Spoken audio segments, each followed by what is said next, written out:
Welcome to the Not Safe for Work Romance Podcast, where authors take you behind the scenes in our little corner of the romance writing world. I'm Shane Starrett. And I'm Eris Adderley, and we write the kind of books that embarrass you in front of your relatives. Our episode today, Cover Yourself, Woman. We're going to talk about book cover design for indie authors, because if you're self-publishing, this is just one more thing you have to think about. We're going to touch on working with a cover designer, what are realistic expectations for the whole process, and we're going to help you train your eye to see what's really important in a book cover so it can do its one damn job, and that is to sell your book. Well, Eris, I have you all to myself once again. No Livia, no Jennifer to compete with. It's just you and me. Call the police. It was fun doing an interview. Honestly, I really enjoyed that. But I have to say, just you and I talking about author things is why we started this podcast. And I kind of missed that. It wasn't that I didn't enjoy the interview, because as I said, I really did, but it's a little different when it's more intimate when it's just you and I. Right. I think it'll be fun to switch up between the two things. Oh yeah, I agree. And I will say I'm kind of excited about this particular episode because this is where you really get to shine. This is how I met you in a sense. First of all, it was, of course, through your stories. But when I really got to know you, it was through the whole process of creating my very first book cover. And that was really, really an exciting and very dynamic thing for me. I didn't know what to expect going into it, and you made it so easy. Aww. And I was so excited. And as a new author, it is one of the most thrilling things in the world to see your cover for the first time. It feels really real. You're like, yeah. Wow, I really have a book with the cover, like for real. Exactly. You can write the story and you go through all the editing and you get all the help in the world. And then when you actually see the cover, though, it somehow makes it real. Like it's kind of funny to say that you would think, well, all the writing is what made the story real to me as a actual thing that was going to go online and be sold to people who were then going to read it. But for me, at least, it really wasn't until I saw your cover that I said, Jesus, I'm actually doing this. This is actually going to be up on Amazon and in not that long of a period. So yeah, the only time it gets realer than that is when you get that like one of the first print copies in your hand. True. Oh yeah, you're right. And it's like you're right. But there again, that's part of that. That's like the end of that entire process is of, writing the book, then getting the cover, and then seeing that cover on a physical thing that you're actually holding in your hand. That's like, okay, so there's where the end point is, and God, it's an incredible feeling. And, it changes a little bit as you do more and more books. And certainly you, of all people, would know that.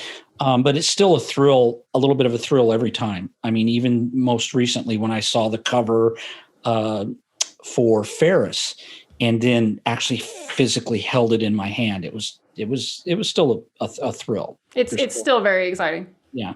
So I want to ask you, how did you get started as a cover artist? I mean, we've talked in the past about how you got started as a writer, but how did you get started as a cover artist? Well, necessity is the mother of invention. Background, like I will say, so I have a degree. It is a fine art degree, which I've said in the past. Like, so basically the most useless possible degree I could get. But I mean, again, I do have an art background, and then on more practical terms, as I was working various day jobs toward the last few years of day jobs I had, I was segueing out of customer service, type stuff into graphic design things. I was like finally putting some of the things I went to school for. I didn't go to school for graphic design, but a very lot of basic art and design principles are the same. Right. So I was finally putting some of that to use for various companies. And in that, and again, because I did not go to college for graphic design, over the course of many years anyway, I basically was teaching myself how to use graphic software as needed. So I was, self-teaching myself Photoshop and Illustrator and various things. And so then when I got started and when I got to the point, I decided, I'm not just putting stuff on Literotica. I'm going to self-publish some stuff. I'm like, okay, well, I'm going to probably make my own book covers, which is a single sentence right there that, quite frankly, unless you have like graphic design background, it's probably not a good idea to do that. Like I am the exact example of what you should probably not do. I was just going to say, indie author. Like do not do as I do. Right. This is going to come up again. I know it is. Yes. But in this sense, you're a little bit different. And I got lucky. You know what I mean? Yeah. Like on that front, I got lucky because not only, did I have the tools available at home, you know what I mean? I had Photoshop and I had Illustrator and these different software programs for manipulating images and text and stuff. On top of that, the stuff I'd had to do in day jobs also enabled me to have knowledge of other stuff that I would also have to pay people for that is graphic related. For example, formatting the interior of my print books. Right. Which, and that's a whole nother thing. And we're not talking about interiors right now. But the point being is that, there's a lot of kind of ready-made solutions for indie authors to go format your print interior that don't take quite so, you don't have to know that much. Like if you can just follow some instructions on screen, you can get there. Yeah. But like I got lucky. And again, I had hardcore Adobe InDesign knowledge that I was able to then go parlay into making book interiors that look nice. Whereas otherwise, I probably would have either been kind of stuck with some rudimentary, free things available, resources available to me online, or I would be paying someone, which I'm going to say almost all the time, if you're an indie author, you're just going to want to pay someone to do that stuff for you. Exactly. The interior formatting may not be that bad. Like, honestly, it's not as crazily artistic. Like, it's more tedious than anything else. And so typically, if you can be patient and follow instructions, you can probably accomplish it with some of the stuff that's available out there and it'll look fine and it'll be fine. But the cover art stuff, again, we'll get back to that, but yeah, typically you want someone who knows what they're doing to do it for you. Exactly. Anyway, so when I started making my own books, I'm like, okay, well then I'm going to make my own covers because I'm also poor. Like I was seeing how much it was costing and like, looking back now, it doesn't seem like as much, but when you haven't published a book yet and they're making you literally no money, you're like, what do I invest in this? And I was not running around like a rich person when I make less now than I did in my day job, I assure you, but like I still didn't have like a bunch of, like I couldn't go, I'm just going to go blow $500 on a cover. I did not have that. And $500 it's not nothing, but there's covers that also cost a lot more than that. Yes, there are. So I'm like, I'm going to make my own. And I started making my own. And then in the middle of that, social media, of course, I'd show them off. I'd be like, oh, here's my cover for, whatever. I think like The Devil's Luck was like one of the first things I put out, the pirate story. Yeah. And so, I'd get a couple out and I'd be showing my friend. And so some of my author friends were like, hey, could you make me a cover for this book I'm doing? And so I was like, okay. And it just sort of started, like, I remember one of the first ones I did not charge the person because I was like, oh, this is my friend. I'll do it for them.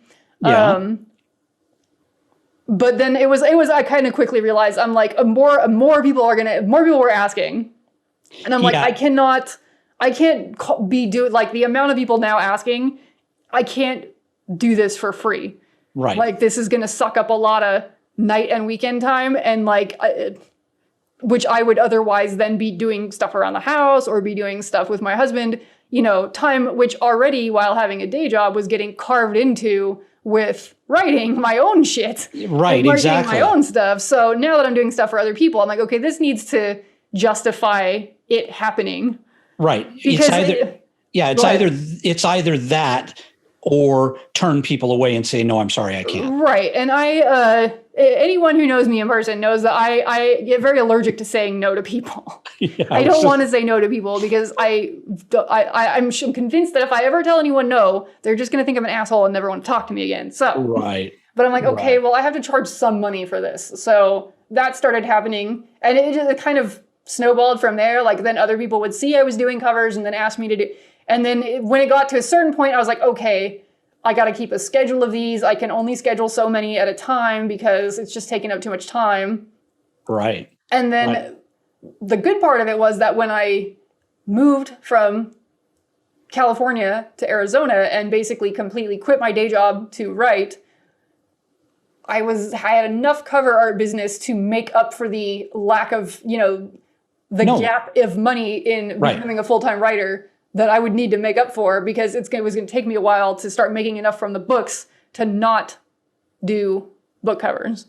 Right. Which I reached the point middle of last year that I finally was telling my clients, okay, I am now going to be segueing out of this because I really need to work on my books, and all I do is covers all day anymore. So I let my clients know that, any existing cover series, a series of books that I'd already started for them, I would finish those up. I'm not going to just abandon anyone mid-project. Right. But you were you weren't taking on any more new clients at that point. Yeah, I told people to cut off. I'm like, if you have any new stuff you want to schedule with me, do it before the end of the year, because that's it. Yeah. So anything I'm doing at this point now is finishing off series for people that I had already started. Right. And then ultimately what your hope is, and we've discussed this in previous episodes, is that you can go back to now focusing more on your actual writing career. Yes. And I know I've had some discussions with my husband, seriously about doing some pre-made covers, but then I can do that at my pace. But I don't know the feasibility of that happening. We'll see. I mean, the fun of that is I just get to make what I think looks cool and see if people want to buy it. But on the other hand, I'm just like, do I even want to spend the time doing that? I don't know. Are people even going to pay enough for a pre-made cover to justify me bothering to spend the time? I don't know. And that's a whole nother thing. That's me making, career decisions. Right. It's nothing to do with this. Yeah. And it's also a rabbit hole you could easily fall down into, which you don't want to be doing. So yes. So that's how I started. I just started doing things for myself, and then other people were like, hey, can you do it for me? And so at no point was I advertising. I didn't have, I did have a page on my website at one point that I could refer people to, because I had here's my terms to work with me on a cover, and here's some examples of my stuff. But when I was getting out, when I was like, okay, I don't want to advertise this anymore, I took that stuff down off my website, because I just was like, I'm just going to finish up what I'm doing and that's it. But I never was putting out Facebook ads or actively going, hey, who needs a cover? At no point was I needing to do that, because I knew enough authors that I had more than enough stuff to fill up my available time far out into the future. I mean, I'd be scheduled months and months ahead. So right. And I was going to say, the quality of the covers spoke for themselves. You didn't need to advertise, because everyone saw your covers on other authors' books, and they were consistently, people would say, oh my God, I can tell that's an Eris cover, because I recognize the style. And your covers they're art. They're gorgeous. I mean, I think I do okay. I'm not going to be a crazy person. I go out there and I see cover art out there that I'm well aware of where I'm at on the scale of, quality cover art. I'm no Da Vinci or nothing, but I do okay. All right. I'm not too bad, but I see other art and I'm like, that looks so good. I wish I could do that. So, I mean, like any creative person, I always think I can do better. So. Sure. I get it. So talk to us a little bit about the actual process of creating a cover from beginning to end. And I'm going to step in here for just a second and say, I'm going to talk just for a moment about the process from an author's point of view. Now, you've been through this, but you're working with yourself. So it's a little different. And I guess I should ask, have you ever worked with a different cover artist yourself, or have you always done your own covers? That is a good question. I'm trying to think.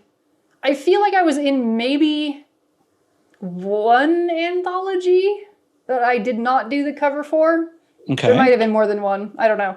And were you involved in the actual process of working with the cover artist? In that case, no, because I was not running the anthology. So, and I actually think that was the one that was the first time that you had ever heard of me, which was the When the Dark Wins anthology. Yes. I did not I wasn't running that anthology. So the person or people who were running that were the ones, working with the cover designer and making decisions with them. Okay. I was Okay. not involved. They were just like, hey guys, here's our cover. And then, yeah, that was it. Yeah. Well, as an author, you of course want to find a cover artist. I mean, I got that kind of drummed into me from talking with other author friends. It's like, don't try to do it yourself. I was shown, actually, I think even you showed me some examples of, look, this is what it looks like sometimes when an author chooses to try to make their own cover. And obviously, you being an example, there are authors out there that can pull it off and do well and make perfectly acceptable covers. But there are those that we all recognize, and you just look at them and you cringe. And the sad part about that is it basically detracts from what could be an extraordinary story. And we're going to go into that, I know, in more detail later. But I, as an author, was told, find a cover artist. And I was fortunate because I already knew you as an author. And so I was able to approach you and say, hey, would you be interested in? And you said quite graciously, because I'm sure I was shoehorning my way in. Oh boy. I was not gracious. You're my friend and I was excited to work with you. Okay. Well, I took advantage of that. And I was like, oh yes, let us get, I don't know. I wanted to see success for your books. And so I was like, well, that's yes, fair. please do not. Okay. I don't know. And so I've had a couple other author friends too. I'm just like, please don't go to Fiverr, please. Yes. And some people, I know some people are successful using Fiverr, so I'm not going to knock that too much, but I can get into that later. But there's some reasons why I get nervous about services like Fiverr, because I've heard horror stories of stolen artwork and stuff like that. And it's like, ugh, that's too scary of a prospect for me. So I'm just like, I don't want to deal with it. Right, exactly. So I was fortunate, and I went to you, and the process as an author was sitting with you, of course, as a first-time author, and saying, so what do I need to do? You very carefully explained to me, I need you to go out and look for artwork that appeals to you, that you think is going to tell your story. And then you said to me, but you need to be careful, and you need to not try to find artwork that's specific to what you envision the characters, and a whole list of things. And I think I'd rather you kind of touch on that again, the same way you touched on it with me, in terms of looking for artwork. And then what happens after that? What's the process? So, and I will pause here to, I don't know what word I'm looking for, but I will pause here to sidebar and say that isn't always the process, but I usually offer authors the option to be involved to their level of comfort and preference with the selection of images and content and stuff. Because there are some authors that, regular clients that come to me every time and they've got images already. They've I've bought this image. This is what I want to use. These models, blah, blah, blah. And I'm like, okay, they've done that already. Good, good for them. They've picked out what they want. And unless I see some major problem that I want to tell them, I'm like, hey, if you put this cover with this much titty out on it, probably going to get dumped in erotica, or something like that. Yeah. So I'll have people come to me with their own images that they've purchased, which I will say, you can't just be downloading random stuff off of Google image search, as I shake the naughty finger out there at anyone who thinks that just because an image is on the internet that it's free to use. Right. So some people just come to me with stuff already. There's some folks, in a situation like yourself, that they went and kind of looked at some available, stock photo sites and got, came back to me with well, here's a bunch of things that I like. What can you work with? So on and so forth. And then and I've had other clients that are like, well, this is, maybe I'm looking for a picture of a guy with a hand on the girl's shoulder and this kind of a feeling to it. And then I go hunt for the images. They just give me an idea, and then I will spend time hunting, and then I'll come back to them here's 2 or 3 or 4 or 10 images. I'm like, what do you like? And here's some pros and cons. Here's what I can do with these. And there's some people that they don't even know. I just want it to look cool, which is rare. But it's then I'm completely, I gotta, I'm on my own to figure out what to do, which sometimes works out very well. Not always, but sometimes, one and done, the author is like, yes, this is great. And then sometimes I've completely aimed wrong. because I had And no then- direction. And then, it's a complete redo, which Right. is the thing that happens once in a while.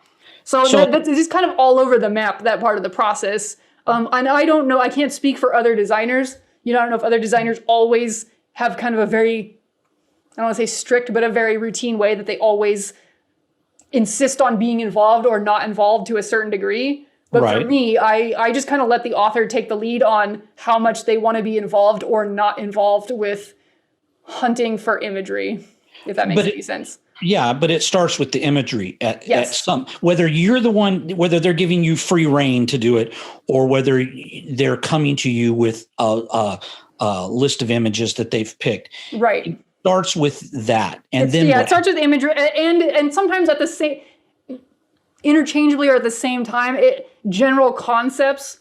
Like if I have not read the book, which is most of the time, because sometimes I've read the book, but usually I don't have time to have read every book. I used to make covers for a small publisher, and I was doing one a week, and I was doing one for them and one of my own freelance clients. So I was doing 2 a week for like 2 years, and I did not have time to read all those books. So I was having to go off of, for the small publisher, they would have the author fill out a form with a lot of questions about their book to then be handed off to the cover designer that gives them some information. What is the tone of this? What is the setting? What do your characters look like? Tell us a little bit about, is there anything you really want to see on the cover or what, stuff like that. And to some extent, those are questions I also ask my clients, especially when I have not read the book, because I need that information. Like, what are we working here? Is this a contemporary? Is this historical? Is it a dark book? Is it sweet and funny? Yeah. Whatever other information I need to get out of them.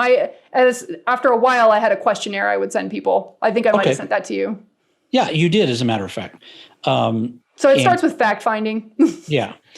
And from that, then you were able to take the answers I provided, in my case, the images that I had found, and then you went and worked from that. Yeah. And usually from there, like, I'd come up with some kind of a mock-up usually. And a lot of times, especially, I try my best to get a feel for the situation. Like if I felt like the author wasn't completely 100% necessarily committed to, some images of some models or whatever, most stock photo sites will provide you with a watermarked version of the image. Yeah. That you can, do things with. But then if you want the good high res, not watermarked one, then you have to pay for it. Right. So a lot of times I would make a mock-up with the watermarked image or images and show that to the author and get them to go, okay, I like this. I'm going to commit to these images. And then I would go buy the images, or the author would buy the images. It would that was their preference, what they wanted to do. But right.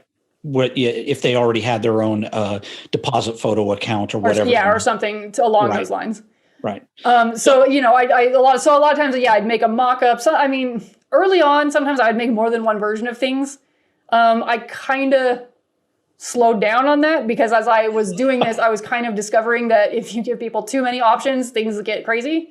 Yeah. So sometimes I try to give people, for the most part, the best version of things. And then if they want tweaks or they don't like something, then I start going from there.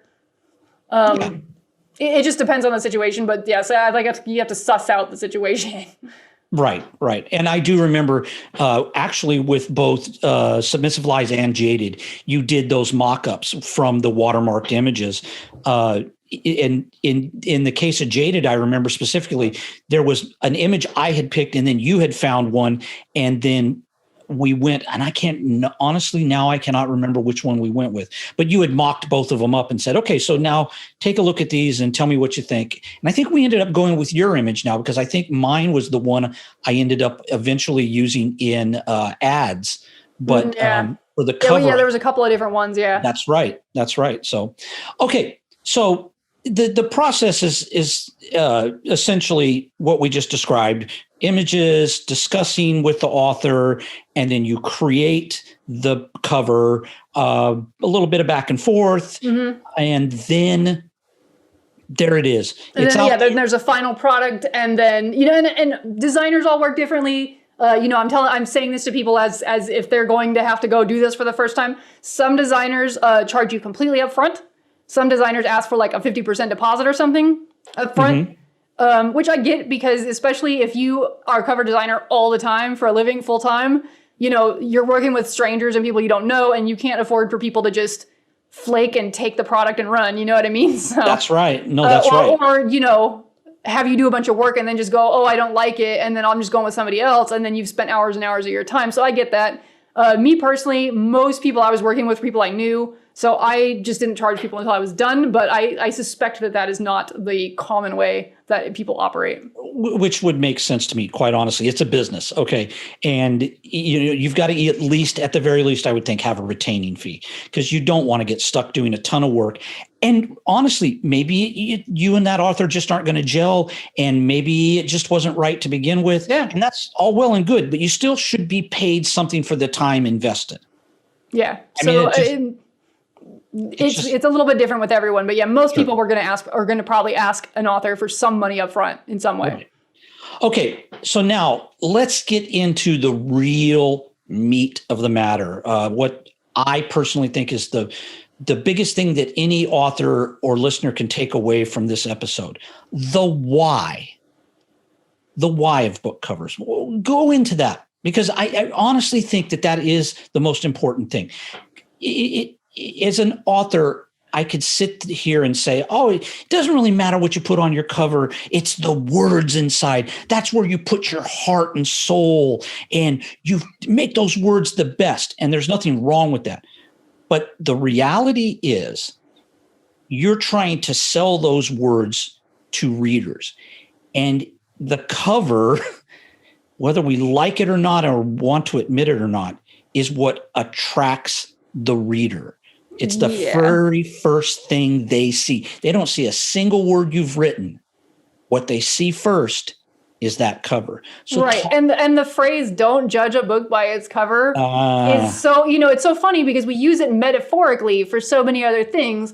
But when you are literally talking about books, that you for the purposes of this, what we're about to talk about, you just need to throw that phrase right out the window. Yep. Because people absolutely are going to judge your book by its cover, and this is a thing that I'm speaking directly to indie authors.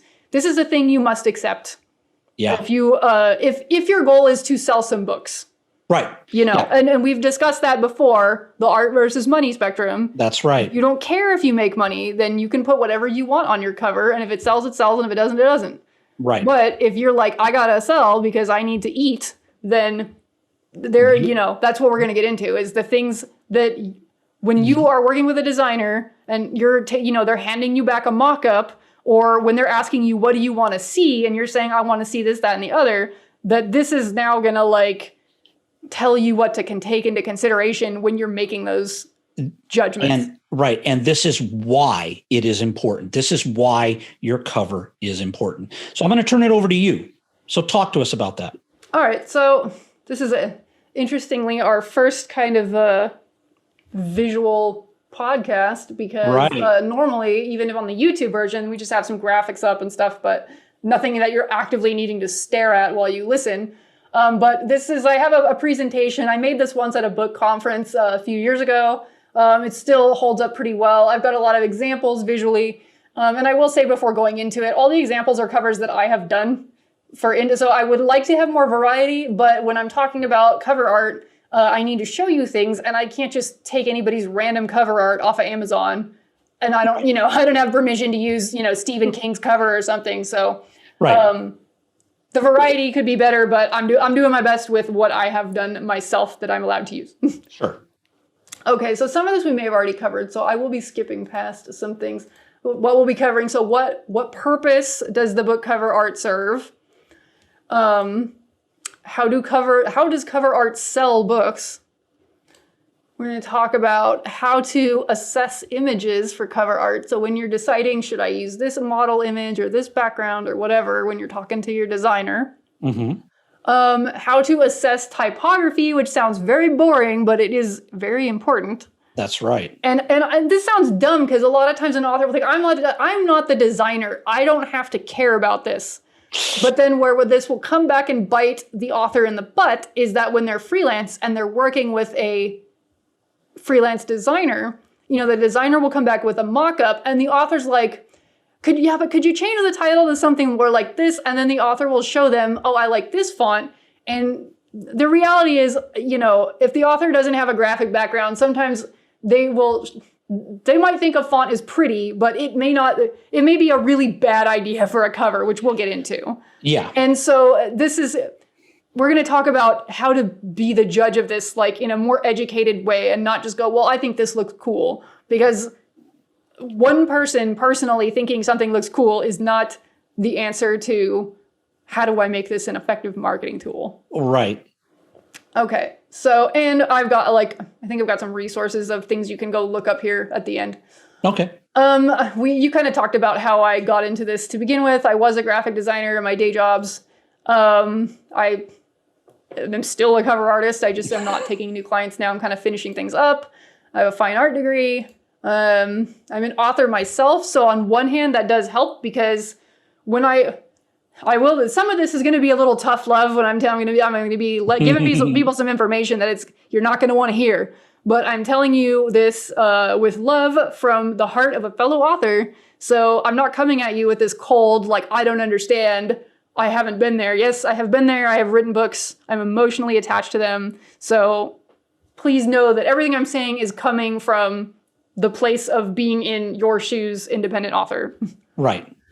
And I'm a crazy cat lady. I don't know if that qualifies me, but I put that on the bullet point, so it's obviously important, Shane. Obviously. Clearly. Cat hair makes the design world go around. Okay. So, what purpose does book cover art serve? Do you have an opinion on this? Well, my opinion right now, today, is actually informed from everything that you and other authors have taught me, which is the cover art needs to hook the reader. It doesn't need to tell the story of what you've written. It needs to catch a reader's eye and stop them for just a moment. It needs to stop them and have them go, hey, that interests me. Maybe I should learn more about it. Yes. And this is a very short answer, but cover art is a marketing tool to sell books. That's right. Cover art is basically the fancy window display that, like you said, that entices the reader to open the door and come inside. In the digital era, in how we are now, to stop scrolling, to stop the endless scrolling for a second and go, oh, what is this? And then they click on your thumbnail link and go read the blurb about your book. And then, if your blurb is good, maybe they buy that book, or go read some reviews and then buy that book. But they're never, ever going to get to the blurb if they have not clicked onto the link, and they're not going to click on your cover art if it's not interesting to them. Right. So cover design is advertising. I'm going to repeat it. It is advertising. I know when you hear art, it's confusing, cover art, because art sounds like, oh, this is emotional, it's metaphorical, it's, representing the zeitgeist of society. It is an ad. It is the same as a bus bench real estate ad, my friend. And that sounds gross, but it is what it is. Yeah. Two functions: attracts the eye and conveys a marketing message. Okay. So I'm going to give a little bit of what cover art is not, because this is kind of the tough love part that I have to remind people of as authors. And I'm gonna say this in the beginning. I know that as an author, you are married to your story. Mm-hmm. You're in love with it. You've made love to it. You've been inside it. So what I would like to say to you now is, do not cheat on your story with your cover art. You have one love, and that is your story. The cover art is not it. So I need you to let it go and just relax. Yeah. So cover art is not a portrait of characters or events in the story. A lot of authors really get caught up in this. And some of that is because sometimes as readers, we get caught up in this. I know you and I both are fantasy readers, and I'm sure that's a thing we've done. Reading some epic fantasy, it's 8 books long, and you go on the cover, and, back in the day, especially, the cover art would be someone has painted this. They would hire a painter and paint, illustrator. Right. And you'd be looking and you'd be like, I thought the hero was a redhead. Why is this guy, blonde or got brown hair or something? And so I think sometimes as authors, because we were all readers at one point probably, sometimes we carry that thinking over. and we worry about that stuff, which I'm going to get into why we need to move our worries to some other things instead. We get caught up in, is this a portrait of what's going on in this story? And yeah, it would be cool if for every story we could have a camera go into our brain and take a picture of what me, Eris Adderley, saw in my head when I was writing this, but we can't. Unless you're a very wealthy person who can afford to pay an illustrator, a couple grand to paint an exact picture for you. A lot of us starting out do not have that kind of money. Right. So go ahead. And I was going to say, and one of the things that was pointed out to me early on was that is what you see, meaning me, in your head. But it may not be what the reader sees in their head. So you made a very good point there about, you look at the cover back in the day and you saw the blonde-haired guy, where when you were thinking of that character, he had dark hair. And you can be thrown by that. This is exactly what the cover, the authors can get caught up in the cover is, no, that guy has to have blonde hair and he has to be dark. The readers aren't going to see it that way. And they're certainly not going to see it when they first see the cover. I'm going to say something right now that's going to sound very cruel. And a lot of people they bleed books and reading will want to come at me with the pitchforks for saying this. But I'm going to say it because I'm an asshole. By the time they're in your book, you have their money. That's right. I know that's a fucked up thing to say, but it doesn't matter now. Just read the story. It doesn't matter. And we'll get into that. But right. The point being is that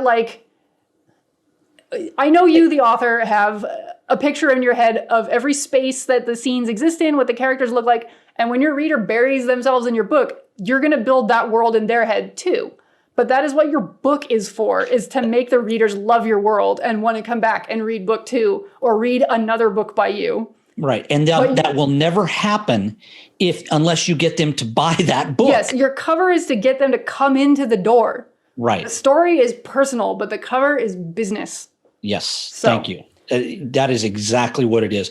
And you're right. As an author, early on, because I had this conversation with you, as a matter of fact, it was, even though I knew I should be doing it, it was sometimes very hard to divorce myself from that, because it was like, no. But in this scene, they're doing, and he looks like, and it's like, but that's not what your cover needs to convey. Your cover just needs them to click on that click button. Right. It's not I can't think of the word. What do they call that when you go to the cops and you tell them what the guy looked like and somebody draws it for you? The art. But you know what I'm talking about, right? It's not one of those. Yeah, it doesn't have to look. We're not trying to use this art to then go find a person. Right. All we're doing is getting them to get in and be interested. Reading the wonderful art that you created with your words. It is your cover art is the carnival barker for your book. That's right. Okay, so the next section we're going to talk about here is how does cover art sell books to people? Because it's all well and good for me to say, your cover needs to sell your book, but I think if you just leave it at that, that leaves a lot of indie authors adrift, especially when you're just getting started. Yeah. And I mean, I'm in some author groups that are of, many genres and have people at all kind of experience levels of publishing. And I could definitely see some folks that are, they're self-publishing and they're getting started and they're showing the group some cover art that, a lot of times they made it themselves. And I'm just like, ugh. It's like, if they're asking for feedback, I'll try to politely, constructively, and I've helped some people. Sometimes people aren't asking for feedback and I just shut up. I'm like, it's your life, but yeah. But you could tell that they're adrift. You could tell that the person, they're doing their best, but I don't think that they understand what needs to be happening in order to sell this book. All they know is what's in the book, and they're trying to just operate from that. Yeah. It's not enough. So let's get into it. We're going to go on a field trip to the grocery store, which is not books, but this is how marketing works. So we're going to use this to make a point, because pretty much all of us have been in a grocery store. Maybe 2020, not as much because COVID, but let's get on. So, the principle is the same, yes. though. All these things you're going to be talking about, the principle is the same. Yes, because we're going to be talking about how our lizard brain works here. Yeah, exactly. So as you can see on this little picture I've got here, we are on the cereal aisle. So all the cereals here.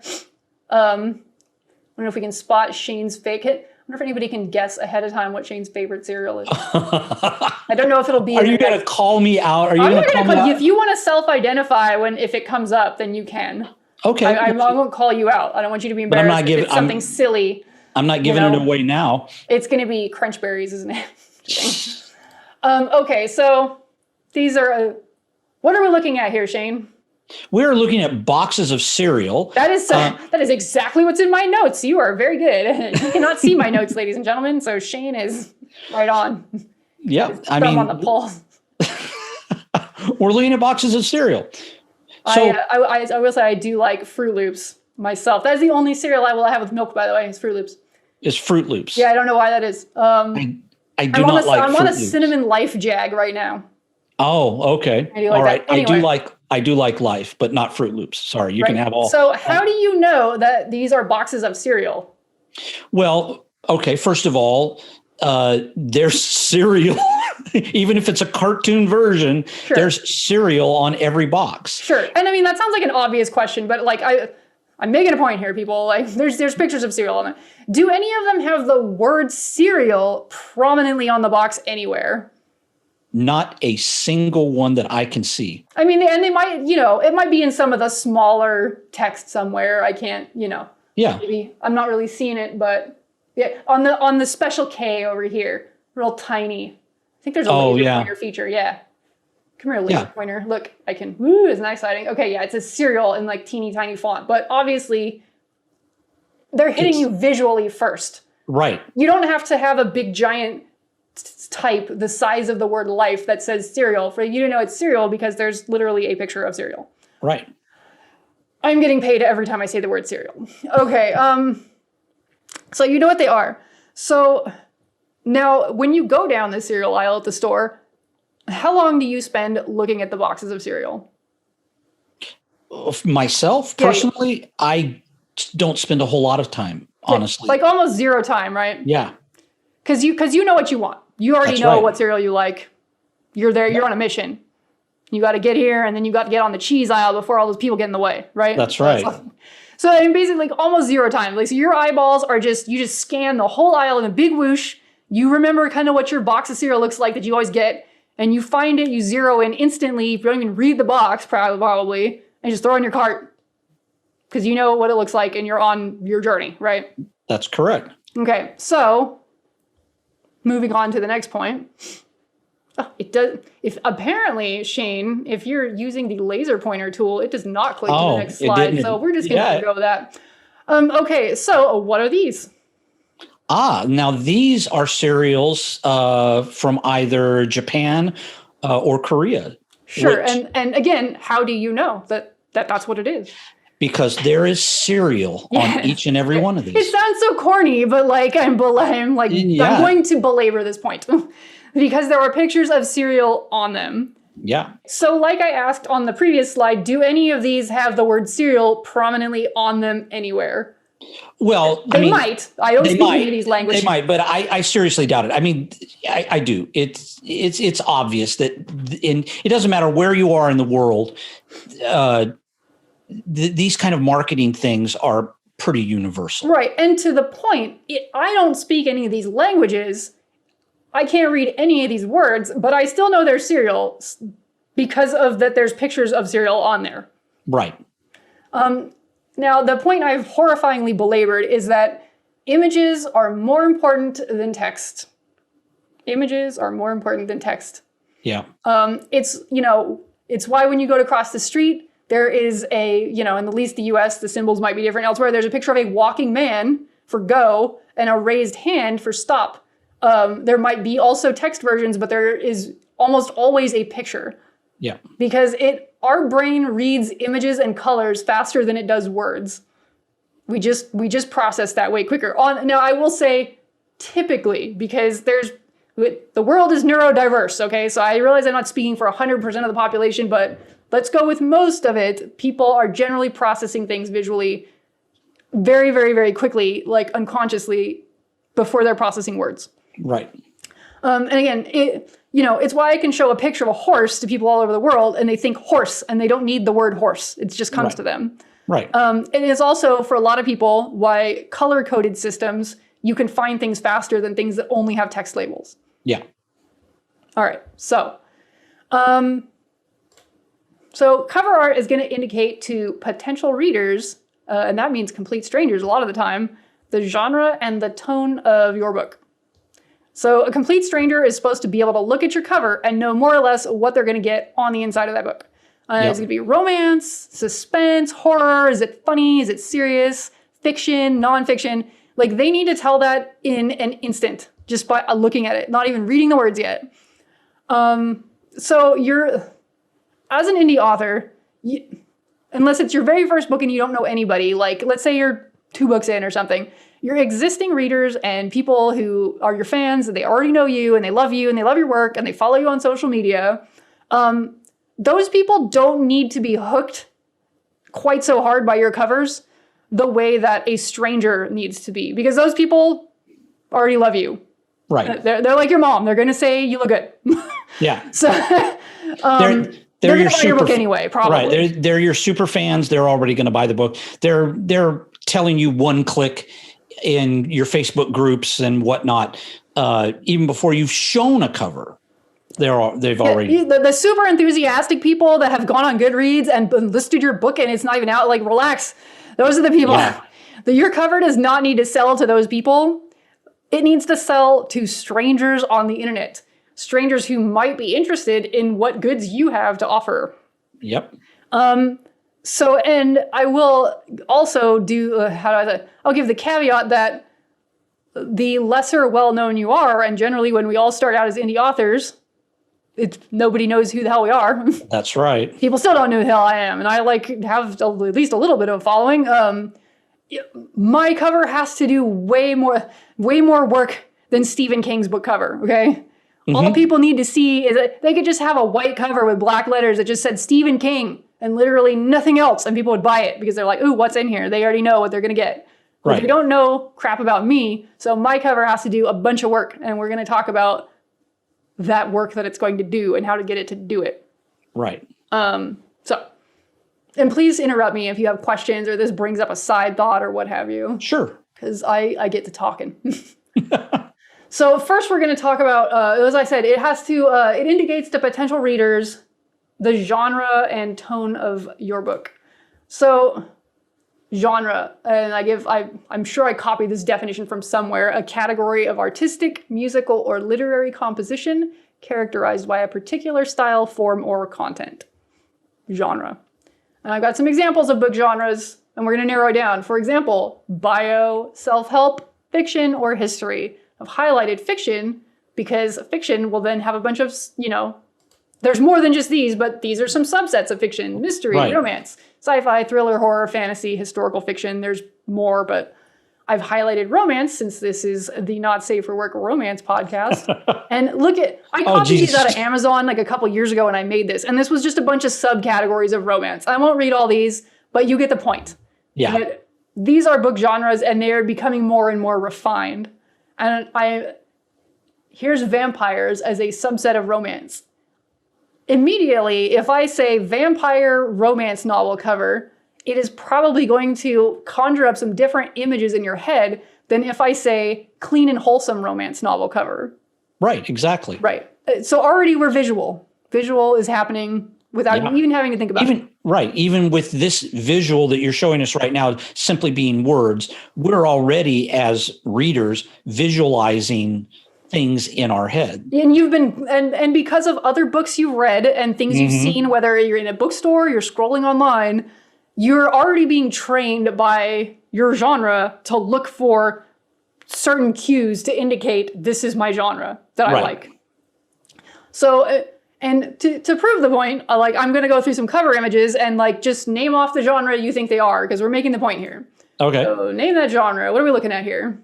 That's sci-fi. Sci-fi, sure, right. And for what reason are we Well, okay. So again, sci-fi about this. Right. A lot of typical of a lot of science fiction. It has a star background behind the faces. That whole curvature of the planet, sun coming behind it is very, I don't want to say tropish, but sure. But I mean, that's the point. Right. That this is a sci-fi. Right. And then that dark cityscape, very futuristic looking cityscape with all the lights. And I mean, again, everything about this cover screams sci-fi. And I didn't even read the words sovereign, iridescent empire, which of course those help reinforce. Oh, this is going to be a space opera sci-fi kind of book. Right. Because with this title, it could be a fantasy if this picture was different. Sure. Absolutely. Here's another one.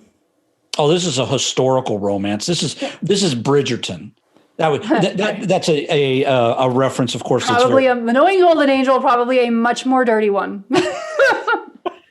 Really? Do you think? And do you think there'd be any butt things going on in this? A Golden Angel? But how dare you? Right, I know. How dare I even suggest that Golden Angel would do something with butts? No, but this is a historical romance. I mean, I don't want to say, oh, this harkens back to the Harlequin romance, but in all honesty, that is a visual cue that has been set up long before. Yeah, historical romance covers have not changed. Yeah. I mean, we used to have more paintings, and now you see a lot more done with photography. I mean, there's still some that are painting and illustrated, but you really see a lot more photo manipulation now than because with this, the tech is available. Yeah, exactly. But again, it's the same poses. It's the same, it's historic. There's a couple and they're looking romantic. And then you've got some kind of Victorian furniture here and the way the person's and the costuming. But without even reading, any names and even the titles, A Season for Treason in a vacuum doesn't necessarily tell you anything. Right. A Season for Treason could be a political thriller with the right imagery. That's right. This is clearly historical romance. Right. Okay, so this fucking book. No. Shush! I love this book. I know, I'm just teasing. I get a rise out of you. This is fantasy. You could say it could be science fiction fantasy. Science-tiction. That's what that's what I'm gonna call all my sci-fi now. Shut up! Stop. I think that would be great. No, this is science fiction-esque fantasy. You could call it that, but it's fantasy. I mean, the sword, okay, sword and sorcery. I mean, D&D. You're talking to a D&D nerd here, so of course it's fantasy. And then you've got, the background imagery there, which looks very much like on the one side would be my right-hand side, the castle. Yeah, there's a castle here. Right. So. Yeah, I mean, even the industry, even the font, the industry has trained us that stuff this means fantasy stuff. Yeah, it's funny, though, because you've got me right now, because of what we've been talking about, in the mindset of looking at just the imagery. Right. And that's a good thing, actually, because that's what we want to be doing. Okay, so I think I have maybe one or two more of these genre. Okay. This is the last one of these. Oh, it is. Okay, so this is more contemporary romance. And obviously pretty sexy. I mean, these guys are obviously, we're about to have a good time. They're already having a good time for all I know. Yeah. I don't see where her other hand is. We don't know what's going on. Exactly. I'm saying they're already into the good time. I know. We've gone past good time and into great time. So, I mean, but yeah, contemporary. I mean, you've got your city skyline and... Right. And it's in terms of the romance part of it, the heat is way up with this cover. Right. People with no shirts on. People are touching each other in a sexy way. And that the red, the contemporary skyline down there glowing the way it is, with the red highlights and then the again, not even looking at the copy per se, the flowing from that into the couple. The male, female, male couples up there. This is like screams. It's obvious what you're going to get. Yeah. And exactly. In none of these have we talked about what is the title of this book and how does any of that relate to anything. So all of these were just, immediate glance at the image is telling a story. Yes, exactly. It's telling me what to expect, what's on the inside. That's right. So we're gonna take this back to cereal land to make a second half of this point. So back to the grocery store. So I will neither. These two cereals here. Who are these cereals being marketed at? First, I will neither confirm nor deny that on this page is my favorite cereal. That being said, so here again, ignoring the copy, the name of the cereal, just the cartoonish, bold, bright colors of the two on the left-hand side. Those are kids cereals, what we would call kids cereals. They're sugary. They're going to make you bounce off the walls. Right. And as you said, I mean, like how, the next one, how do you know? And you've already said they had bright colors and there's like cartoons. Yeah. There's, even if you don't, little kids, if they're too young to read or can not read a whole lot, the fonts are like wacky and fun, Right. They're exciting. And, look at the characters themselves. They're smiling. They're doing crazy stuff. They're doing crazy things. They're action. They're doing what the kid's going to do after they've had a box of this cereal. Junior's me running around. Right.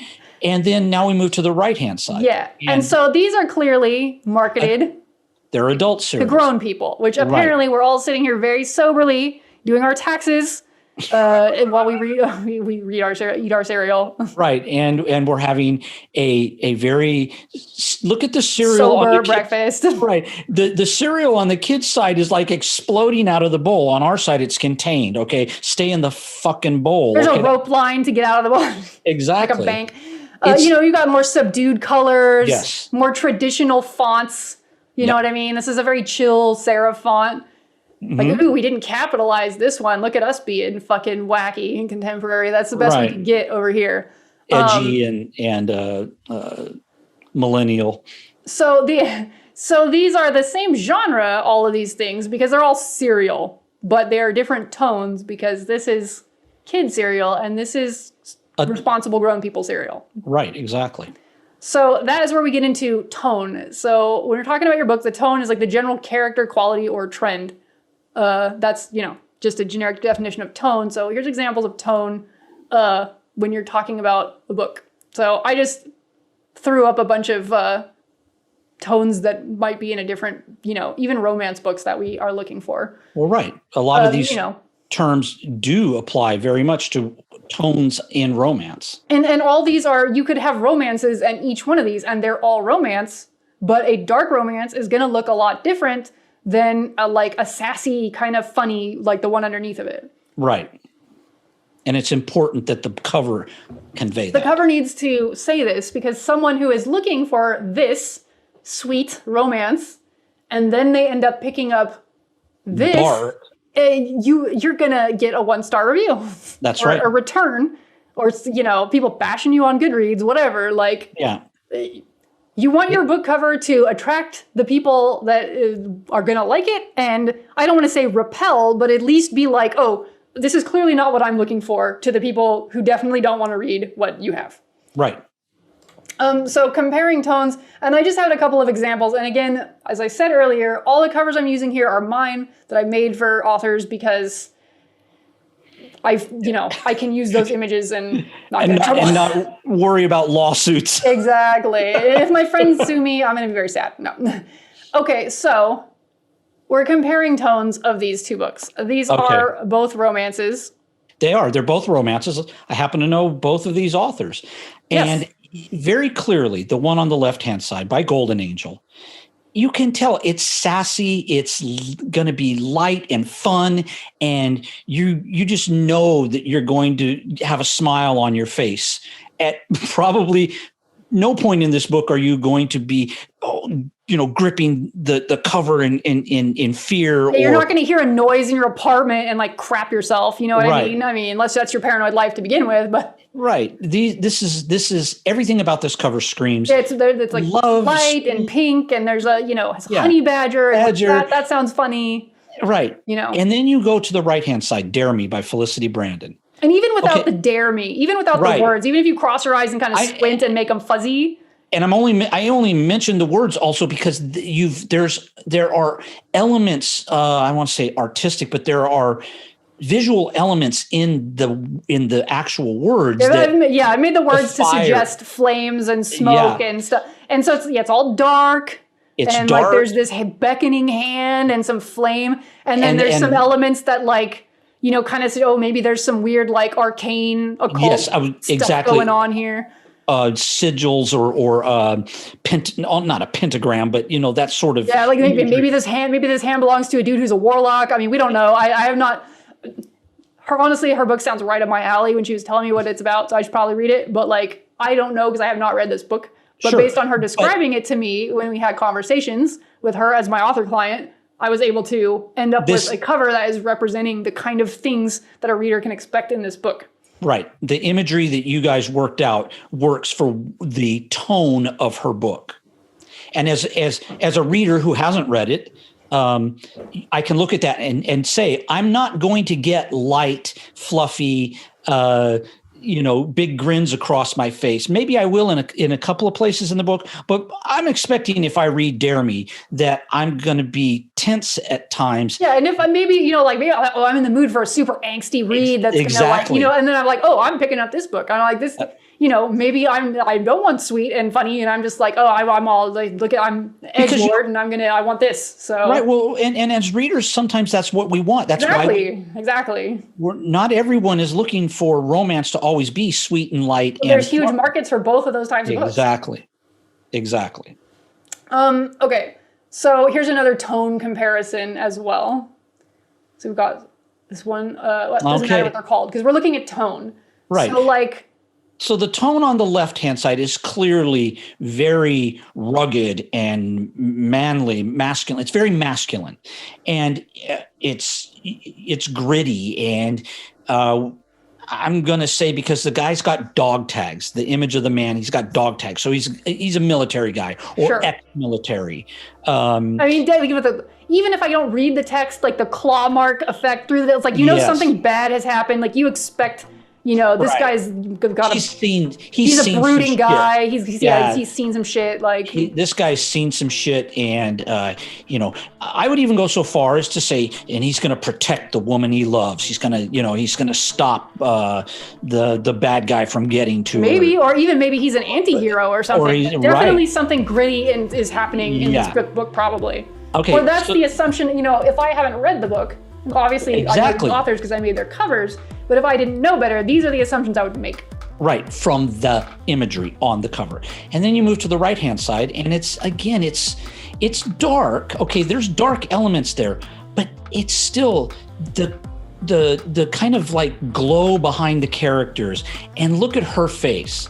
She's gorgeous. Yeah, she's beaming. Like I definitely would look at Good. Right. And even though he's kind of, got that Dom look but he's got a little bit of an upturn, in his in his mouth, and he's kind of like, I definitely feel sexy content is ahead, like looking at the expression on that guy's face. But I also, in some way, feel reassured that there will probably be a happy ending based on looking at her face. Right. This guy in this, and the way he's touching her looks, like lovingly. It doesn't look like he's not grabbing her by the throat. She doesn't look scared. So I'm like, okay, even if I see some dark surrounding. I don't look at this and go, oh, I don't know if there's not going to be HEA or whatever. Right, exactly. This guy is not kidnapping her. So again, it's the two tones are so stark when you put the covers like that. And as a reader, if I'm looking for broody and angsty man, I'm going with the one on the left-hand side, Scar. If I'm looking for something, that I'm going to fall in love with both of these characters and get giddy, I'm looking at Charmed on the right-hand side. Right, and as you can imagine, that's important because, again, you want to bring in the reader who's interested in your content so that when they get into your book, they're not unpleasantly surprised that this is not what they signed up for. Exactly. Now, this is a long episode, so we're going to go ahead and split this into two parts. So you'll be able to find the second part of Cover Yourself Women, our book cover discussion for authors, on season 2, episode 4 of the podcast. There will be a link in the description.